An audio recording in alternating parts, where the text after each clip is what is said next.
નમસ્કાર વિદ્યાર્થી મિત્રો. ધોરણ 10 સામાજિક વિજ્ઞાન ચેપ્ટર નંબર 9 વન અને વન્યજીવ સંસાધન પાર્ટ 2.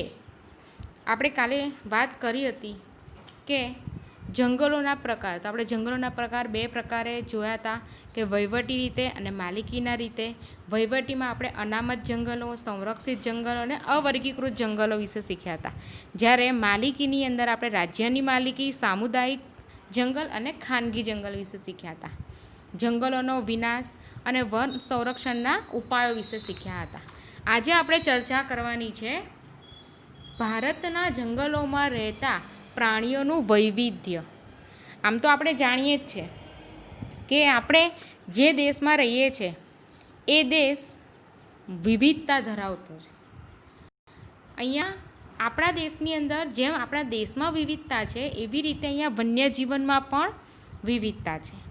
જેમ કે અલગ અલગ પ્રકારના પ્રાણીઓ, પાલતુ પ્રાણીઓ, જંગલી પ્રાણીઓ, કીટકો, આ બધાની આપણે વાત કરીએ છીએ. પણ આ જે જંગલો છે એની અંદર પશુઓ અને પક્ષીઓની એટલે કે વિશ્વની અંદર પશુઓ અને પક્ષીઓની કેટલી પ્રજાતિ કે 15 લાખ જેટલી પ્રજાતિ છે. અને તેમાંથી 81,251 જેટલી પ્રજાતિ ભારતમાં જોવા મળે છે. જૈવ વિવિધતાના દ્રષ્ટિએ જોઈએ તો વિશ્વમાં ભારતનું સ્થાન 12મું છે. કારણ કે આપણે અહીંયા ભારતની અંદર ભૂપૃષ્ઠ, આબોહવા અલગ અલગ છે. અને આ વિવિધતાની દ્રષ્ટિએ આપણને અહીંયા ઘણા બધા પ્રકારની પ્રજાતિઓ જોવા મળે છે. બીજું, ભારતની અંદર એશિયા, આફ્રિકા અને યુરોપ ત્રણેય ખંડોના વન્યજીવો મળે છે જોવા. આ એક જ દેશ એવો છે કે જ્યાં આ ત્રણેય ખંડોના વન્યજીવો જોવા મળે છે. અને ભારતની જેમ ભૂપૃષ્ઠમાં વિવિધતા છે તેવી રીતે વન્યજીવોની પણ વિવિધતા આપણને જોવા મળે છે. જેમ કે આપણે વાત કરી શકીએ યાયાવર પક્ષીઓ, જે શિયાળામાં એક દેશમાંથી બીજા દેશની અંદર અહીંયા આવે છે. જે અમદાવાદમાં નળ સરોવર, ભરતપુર, કેવલાદેવ જ્યાં આપણને જોવા મળે છે. જેમાં હજારોની સંખ્યાની અંદર 1,000થી પણ વધારે સંખ્યામાં આપણને પક્ષીઓ ત્યાં જોવા મળે છે. કેમ? તો કે આપણા દેશની વિવિધતાના કારણે. તો એવી જ રીતે ભારતના જે જંગલો છે જેમાં આફ્રિકાના ઝરખ, ચિંકારા, યુરોપના વરુ અને દક્ષિણ અને પૂર્વ એશિયાના હાથી તથા ગિબન વાંદરા જોવા મળે છે. ભારતના જંગલોમાં કાળા રંગના રીંછ, એક સિંગી ગેંડો જે અસમના દલદલીય પ્રદેશોમાં જોવા મળે છે, કાશ્મીરી મૃગ જે આપણને કાશ્મીરમાં જોવા મળે છે, હરણ, ઘુડખર જે કચ્છના મોટા રણમાં જોવા મળે છે. આમ અનેક જાતના સાપ, અજગર, રાજનાગ વગેરે પણ જોવા મળે છે. હિમાલયમાં જે 3000 મીટરની ઊંચાઈએ આપણને હિમદીપડા જોવા મળે છે. અને શીત વનોમાં જોવા મળતા લાલ પાંડા જો આપણે બાજુના ફોટામાં જોઈ શકીએ છીએ. સૌથી ઉપર પહેલો ફોટો છે હિમદીપડાનો, એની નીચે છે લાલ પાંડા. ભારતના હિમાચ્છાદિત વિસ્તારોમાં યાક નામનું પ્રાણી પણ જોવા મળે છે. આમ આપણને જે હિમાલયની અંદર જે બરફવાળો વિસ્તાર છે, જે શીત પ્રદેશો છે, ત્યાં આપણને હિમદીપડા, લાલ પાંડા અને યાક જેવા પ્રાણીઓ જોવા મળે છે. 20મી સદીની આપણે વાત કરીએ તો ભારતની અંદર આખા ભારતમાં આપણને વાઘ જોવા મળતા હતા. પરંતુ જેમ જેમ સમય જતો ગયો તેમ તેમ અત્યારે ભારતમાં ખાલી વાઘ અને સિંહ એ તેમના કુદરતી આવાસોમાં જ વિચરે છે. મતલબ આપણને મધ્યપ્રદેશ કે પશ્ચિમ બંગાળમાં જોવા મળે છે વાઘ. શિયાળા દરમિયાન ભારતમાં રાજસ્થાનના કેવલાદેવ રાષ્ટ્રીય ઉદ્યાન, ભરતપુરમાં અને ગુજરાતનું જલપ્લાવિત નળ સરોવરમાં દૂર દૂરથી અસંખ્ય યાયાવર પક્ષીઓ આવે છે, જે આપણે હમણાં ચર્ચા કરી. ઓડિશા અને ગુજરાતના સમુદ્ર કિનારામાં રેતીના જે તટે જે માટીના ઢગલા હોય છે તેની અંદર જે સમુદ્રી કાચબા હોય છે એ પોતાના ઈંડા મૂકવા માટે આવે છે. એમાં ગુજરાત કરતાં પણ ઓડિશામાં સૌથી વધારે જે સમુદ્રી કાચબા હોય છે તે દરિયા કિનારે માટીના જે ઢગ હોય છે તેની અંદર પોતાના ઈંડા મૂકવા માટે આવતા હોય છે. આની સિવાય બીજું પણ છે કે આપણે અરબ સાગરમાં એક ડોલ્ફિન જોવા મળે છે. ગોવાની અંદર જ્યારે આપણે ફરવા માટે જઈએ છીએ ત્યાં બોટિંગ હોય છે અને એ બોટિંગની અંદર આપણે જઈએ તો ત્યાં આપણને ડોલ્ફિન બતાવવામાં આવે છે. એટલે કે અરબ સાગરની અંદર આપણને ડોલ્ફિન જોવા મળે છે. આગળ, લુપ્ત થતા વન્યજીવ વિશે નોંધ લખો. લુપ્ત એટલે કે ખાલી નામ શેષ રહી ગયા હોય એવા પ્રજાતિ. આમ તો આપણે જોવા જઈએ તો પ્રાણીઓનો જો વિનાશ થઈ રહ્યો છે એનું મુખ્ય કારણ અને મુખ્ય સ્વાર્થી વ્યક્તિ હોય તે માણસ જ છે, જે પોતાના સ્વાર્થ માટે જંગલોને કાપી નાખે છે. પ્રાણીઓ પક્ષીઓ ઘર વિનાના બની જાય છે અને ધીમે ધીમે એમની પ્રજાતિ પણ લુપ્ત થતી જાય છે. તો જોઈએ આપણે આમાં જે પ્રાણી જાતિના છેલ્લા સજીવન મૃત્યુ વિશે લેશ માત્ર શંકા ન રહી હોય, એટલે કેટલાક એવા પ્રાણીઓ છે જેમના મૃત્યુ વિશે પણ શંકા ન રહી હોય કે હવે તો એ નહીં જ હોય, એવી પ્રાણી પ્રજાતિ લુપ્ત વન્યજીવ કહેવામાં આવે છે. જેમાં અસંખ્ય વન્યજીવો આવા વિનાશના આરે ઊભા છે. અસંખ્ય વન્યજીવો છે કે જે લુપ્ત થવાની તૈયારીમાં છે. જેમાં આપણે જોઈએ તો વાઘ, જેમણે આપણે આગળ ચર્ચા કરી કે 20મી સદીની અંદર વાઘ આખા ભારતમાં જોવા મળતા હતા, જે હવે માત્ર પશ્ચિમ બંગાળ, હિમાચલ પ્રદેશ અને મધ્યપ્રદેશમાં જોવા મળે છે. આપણે પશ્ચિમ બંગાળનો કહી શકીએ કે વાઘની જે પ્રજાતિ છે એમાંથી રોયલ બેંગાલ ટાઈગર, વ્હાઇટ કલરના જે ટાઈગર હોય છે એ પશ્ચિમ બંગાળમાં આપણને જોવા મળે છે. એક સમયગાળામાં એવું હતું કે જ્યારે 2001ની અંદર વસ્તી ગણતરી કરવામાં આવી હતી વન્યજીવોની, તો એની અંદર 89,000 જેટલી પ્રજાતિ ભારતમાં હતી, પરંતુ અત્યારે 81,251 પર આવી ગઈ છે. એટલે કે આ 10 વર્ષના ગાળામાં 8,000 જેટલી પ્રજાતિ લુપ્ત થઈ ગઈ છે. અને એનું મુખ્ય કારણ છે માનવી. એ સમયગાળામાં આપણે જોઈએ કે 20મી સદીમાં ગુજરાતમાં ઈડર, અંબાજી, દાંતા એ જંગલોમાં પણ વાઘ હતા. જ્યારે અત્યારે આપણે જોઈએ તો ગુજરાતમાંથી વાઘ સંપૂર્ણપણે નષ્ટ થઈ ગયા છે અને ભારતમાંથી ચિત્તો, ભારતમાં કોઈપણ જગ્યાએ કોઈપણ જંગલોમાં ચિત્તો એ લુપ્ત થઈ ચૂકેલો છે. ભારતના જંગલોમાં જોવા મળતી પક્ષીઓની અનેક જાતો હવે ભાગ્યે જ જોવા મળે છે. જેમ કે આપણે જોઈએ ચકલી, તો તમે શહેરી વિસ્તારમાં જશો જેમ કે અમદાવાદ છે તો ત્યાં આપણને ચકલી જોવા પણ મળતી નથી, જ્યારે ગામડાઓમાં આપણને ક્યારેક ક્યારેક જોવા મળી જાય છે. ગીધ, ગુલાબી ડોકવાળી બતક, સારસ, ઘુવડ વગેરે પક્ષીઓ ભયના આરે ઊભેલા છે, એટલે કે લુપ્ત થવાની તૈયારીમાં છે. કે અમુક સમય પછી આપણી પછીની જે પેઢીઓ હશે એમાં ખાલી આમના નામ એકલા જ હશે, તેમની કોઈ પણ પ્રજાતિ તે લોકો જોઈ શકશે નહીં. અરુણાચલ પ્રદેશમાં જે મોટી સંખ્યામાં ચિલોત્રો જોવા મળતો હતો, મોટી સંખ્યામાં, પરંતુ અત્યારે ભાગ્યે જ જોવા મળે છે.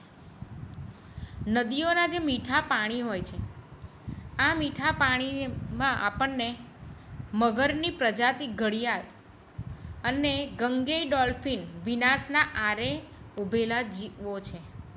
એટલે કે અત્યારે મીઠા પાણીમાં જોવા મળતી મગરની પ્રજાતિ ઘડિયાળ અને જે ગંગા નદીમાં ગંગેય ડોલ્ફિન જે કહીએ છીએ તે અત્યારે વિનાશના આરે ઊભા છે, જે થોડાક સમય પછી લુપ્ત થઈ જશે. ઓડિશા અને ગુજરાતના સમુદ્ર કિનારે જે રેતીના તટે ઈંડા મૂકવા આવતા જે કાચબા હતા, સમુદ્રી કાચબા, એ આપણે આગળ ચર્ચા કરી. આ કાચબાઓની સંખ્યાઓમાં પણ ઘટાડો થવા માંડ્યો છે. જ્યારે ગુજરાતમાં નર્મદા, તાપી, મહી, સાબરમતી આ નદીઓમાં જે જળ બિલાડી જોવા મળતી હતી એ પણ હવે લુપ્ત થઈ રહી છે. એટલે કે આ લુપ્ત થતા વન્યજીવો વિશે નોંધ. આગળ, વન્યજીવોના વિનાશના કારણો જણાવો. તો વન્યજીવોના વિનાશનું કારણ મુખ્ય માનવી જ છે, કારણ કે માનવી જેટલો સ્વાર્થી પ્રાણી આ પૃથ્વી ઉપર કોઈ નથી. તે પોતાના સ્વાર્થ માટે જંગલો કાપી નાખે છે અને જેના કારણે વન્યજીવો આવાસ વગરના બની જાય છે. પોતાના શોખ માટે પ્રાણીઓનો શિકાર કરે છે. આ રીતે પણ પ્રાણીઓ ધીમે ધીમે પક્ષીઓ લુપ્ત થવા લાગ્યા છે. એટલે વન્યજીવોના વિનાશની પાછળ જો મુખ્ય કોઈ હોય તો તે છે માનવીની સ્વાર્થ વૃત્તિ. જંગલોની જે ઘાસભૂમિ અને જલપ્લાવિત એટલે શું? તો જે પહાડી વિસ્તારો હોય, આ પહાડી વિસ્તારોની અંદર સ્થાનિક જે જળનો સ્ત્રોત હોય, જે ઝરણાઓ છે કે નાનકડું તળાવ છે કે એવું કંઈ હોય, એને આપણે જલપ્લાવિત વિસ્તાર કહીશું. આપણે આની આગળ એક જળ ક્ષેત્ર માટેનો એક પાઠ આવવાનો છે, જેમાં આપણે આની પૂર્ણ રીતે ચર્ચા કરીશું. અને એના કારણે વન્યજીવોના કુદરતી રહેઠાણો જોખમમાં મુકાયા છે. જંગલોનો વિનાશ પ્રાકૃતિક અસંતુલન સાથે સૌથી વધારે કારણભૂત છે અને પરિણામે વન્યજીવોની સંખ્યામાં પણ ઘટાડો થાય છે. આપણે ક્યારેક જોઈએ છે કે જંગલોનો વિનાશ થાય છે તો એના લીધે જે પ્રાકૃતિક અસંતુલન પણ થાય છે. પહેલાં ખાલી ચોમાસામાં જ વરસાદ પડતો હતો, અત્યારે ક્યારેક ઉનાળામાં કે શિયાળામાં પણ વરસાદ જોવા મળે છે. એવી ઘણી બધી પ્રાકૃતિક અસંતુલન થતું હોય છે. ઘણા બધા શિકારીઓ એવા હોય છે જે કે વાળ, ચામડી, હાડકાં, શિંગડા, નખ, પીંછા આ મેળવવા માટે પ્રાણીઓનો શિકાર કરતા હોય છે અને એમાં પણ પ્રાણીઓ લુપ્ત થવા માંડ્યા છે. કેટલાક પ્રાણીઓને ઔષધિઓ બનાવવા કે સુગંધિત દ્રવ્ય મેળવવા માટે પણ તેમનો શિકાર કરીને આવવામાં આવે છે. જેમ કે કસ્તુરી મૃગ, જેમાંથી આપણને કસ્તુરી મૃગના જે દૂંટી હોય છે ત્યાં એક સુગંધિત દ્રવ્ય હોય છે અને એને મેળવવા માટે તેનો શિકાર કરી નાખવામાં આવે છે. મોર, તો મોરના પીંછા મેળવવા માટે તેની શિકાર કરવામાં આવે છે. હાથી, તો હાથીના દાંત જે હોય છે એ બહુ કિંમતી હોય છે. હાથી માટે એક વાક્ય હોય છે કે હાથી જીવે તો લાખનો અને મરી જાય તો 1.25 લાખનો, કારણ કે મર્યા પછી તેના જે દાંત હોય છે એ બહુ કિંમતી છે અને તેના સારા એવા રૂપિયા મળતા હોય છે. ખેતી માટે વધુ જમીન મેળવવાની લાલસા, ઇમારતો, બળતણ માટે વૃક્ષછેદન, રેલવે, સડકો, હવાઈ મથકોનું નિર્માણ, બહુહેતુક યોજનાઓ, નહેરોનું નિર્માણ અને ખનિજોનું ખોદકામ, નવી વસાહતો અને શહેરોનું વિસ્તરણ, આ બધું જ વન્યજીવોને પ્રભાવિત કરે છે. જો ખેતી માટે જમીન મેળવવા માટે જંગલો કાપી નાખવામાં આવે છે, ઇમારતો ઊભી કરવા માટે જંગલોનું છેદન કરવામાં આવે છે, બળતણ માટે લાકડા કાપવા માટે પણ જંગલોના વૃક્ષો કાપવામાં આવે છે, રેલવે, સડકો, હવાઈ મથકોના નિર્માણ માટે, બહુહેતુક યોજનાઓ માટે એ વૃક્ષોને કાપી નાખવામાં આવતા હોય છે. પરંતુ કાપ્યા પછી પણ તે વૃક્ષોને સામે બીજા વૃક્ષોનું રોપણ કરવામાં આવતું નથી. માટે ધીમે ધીમે એનો પણ વિનાશ થઈ જાય છે. બળતણ, ઘાસચારો કે પશુચારણ માટે પણ જંગલ પર વધી રહેલા દબાણને લીધે વન્ય પ્રાણીઓનું અસ્તિત્વ જોખમમાં મુકાય છે. બળતણ માટે લાકડા કાપશે, ઘાસચારો માટે કે પશુચારણને લીધે પણ વન્યજીવોની ઉપર જોખમ જોવા મળે છે. જંગલમાં લાગતી આગ ઘણા પ્રાણીઓને ભરખી જાય છે. બચ્ચા ઉછેરવાના કે ઈંડા સેવવાના સમય દરમિયાન આગ લાગે ત્યારે ઘણા વન્ય પ્રાણીઓની સંખ્યામાં ઘટાડો થાય છે.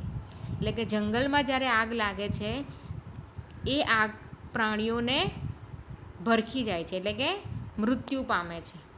ક્યારેક એવું પણ બનતું હોય છે કે બચ્ચા ઉછેરવાના હોય, કારણ કે જે પ્રાણી છે એ તો ભાગી શકે છે પણ એનું બચ્ચું નાનું છે તો એ ઝડપથી ભાગી શકશે નહીં, માટે એને મૂકીને એની મા ભાગી શકતા નથી અને એના કારણે તે પણ એ આગનો ભોગ બને છે. પક્ષીઓ ઈંડા સેવવા માટે પણ ભાગી શકતા નથી અને એના કારણે તે પણ ભોગ બને છે. પોતાના કુદરતી રહેઠાણો નષ્ટ થવાથી તે ઘણીવાર પ્રાણીઓ માનવ વસ્તીમાં આવી જાય છે અને માનવોની અથડામણમાં તે પોતે પોતાનો જીવ ગુમાવે છે. હવે જે પ્રાણીઓ છે એમનું જે ઘર છે, એમનું જે નિવાસ સ્થાન છે એ જંગલો જ છે. સમજો તમને ઘરમાંથી કાઢી નાખે તો તમે ક્યાં જશો? ક્યાં સૂઈ રહેશો? ક્યાં ખાશો?